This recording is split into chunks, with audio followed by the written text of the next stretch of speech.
So if we're kind of toward the front edge of the chair, starting from our parallel, one foot steps out to turn out wide, then the other, and then that first one comes in and the other one comes in. And maybe we lead with the other side on the next round.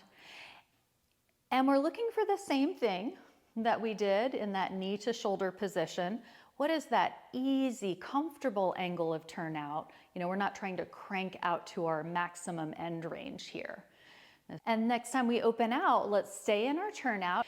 And now with a neutral spine, let's just rock toward the front of the sit bones a little bit and rock back up tall. And this is where we want to notice, do we have a habit of, as we fold and crease, do the knees start to bounce in toward each other? So that's where it might just take a little effort to be sure the knees stay same spot right over the toes as we change this hip angle. And then let's make our way up to our feet. Now you don't have to do this, but what I would recommend is taking just a few inches of mat, folding it over, and then doing that a few times. So you have like a decent amount of thickness there.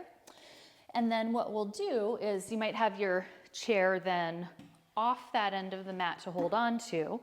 And so as we stand on this folded up edge of the mat with the heel bones on and the ball of the foot off and the toes on the floor, kind of replicating our high-heeled shoe position, right? And so let's see what this feels like and feel everything all stacked up, pelvis over feet, shoulders and head over pelvis. And remember, we want to resist the temptation to knock the tailbone back. Let's stay stacked up and let's just start to flex the ankles and lift the fronts of the feet as high as we can and tap down. So let's ease into and out of that.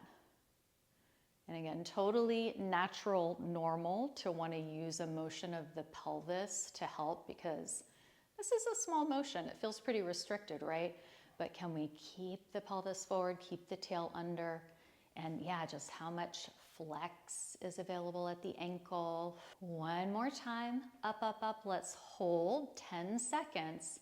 And again, we're not just on the heels are digging deep, deep, deep into the earth as the toenails try to touch to the kneecaps. 3, 2, 1, relax, and go ahead and take a walk. You can unroll the mat if you had it rolled up. We're going to sit for just a moment. And we had found our hip angle of turnout, right? So let's find that again. And let's do our same pelvic tilt, rocking to the fronts of the sits bones. And now that we have a deeper heel connection to the ground, as we tip forward and more weight goes into the feet, I want you to feel those heel bones. So whole foot's on the floor. Knees are not bouncing toward each other. They're having their length out over the toes. And we're just sensing the heel bones more clearly. And you know, we've done this one before too. Once you start to sense the heel bones, can we just float the seat out of the chair like an inch? Yeah, and then rock all the way back. Let's do that a few more times. Adjust your foot position as needed. But again, if we have habits of, you know, kind of hanging our heels up out of the ground, notice, are you able to take your weight out of the chair and still have a deep anchor through the heels? Or does it kind of kick into the toes or the ball of the foot? So just try one more where you're being very heelsy, hips are staying open. Yeah, and then go ahead and just float all the way up out of there. Take another little walking circle, heels, heels, heels. And then let's come around where we're facing the seat of the chair. And go ahead and bring your hands onto the chair. As always, we can, you know, really concentrate the weight more back in the feet. So we're pretty light on the chair here. Let your feet be wherever you want to have them at the moment. Knees are soft. Let's do a little bit of cat-cow with focus on the tailbone, and especially of softening the knees enough that we can really get a lift of the tail into the arch, which is the same thing as a deeper hip crease in front. And of course, enjoying that low back opener in the cat. All right, after one more arch, let's just find our way to neutral. Long spine, and be sure those back ribs feel a little puffy. Okay, now let's step our feet into our wider turned out position that we just had when we were sitting down on the chair. And we're just gonna try to kind of get ourselves into the same position from a different approach. So for starters, knees are soft. We're sliding our weight back into the heels. As we slide our weight back in the heels, we're trying to keep lifting the tail up and not let it get curled under.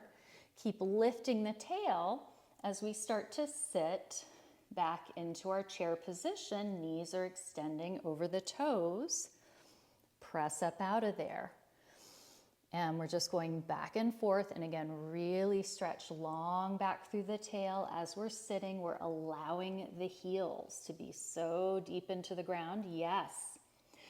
And the knees are bending off to the sides in whatever is that most comfortable hip angle that we established, in the various positions. Good.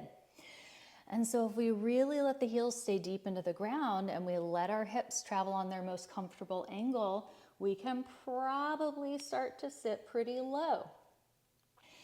If you're able to sit all the way down to knee level or deeper, then we will start to have to round the back a little bit.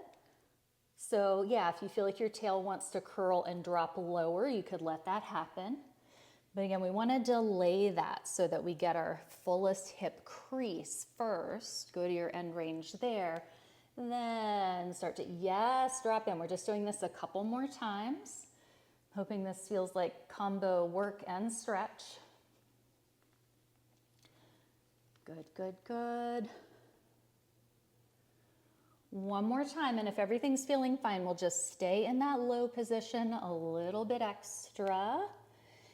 You might do a tiny little shift side side, one heel, other heel, burrow those hips into their really deep crease. Find center, squeeze the belly so tight to lift yourself up out of there, all the way up tall and take a walk. That was amazing.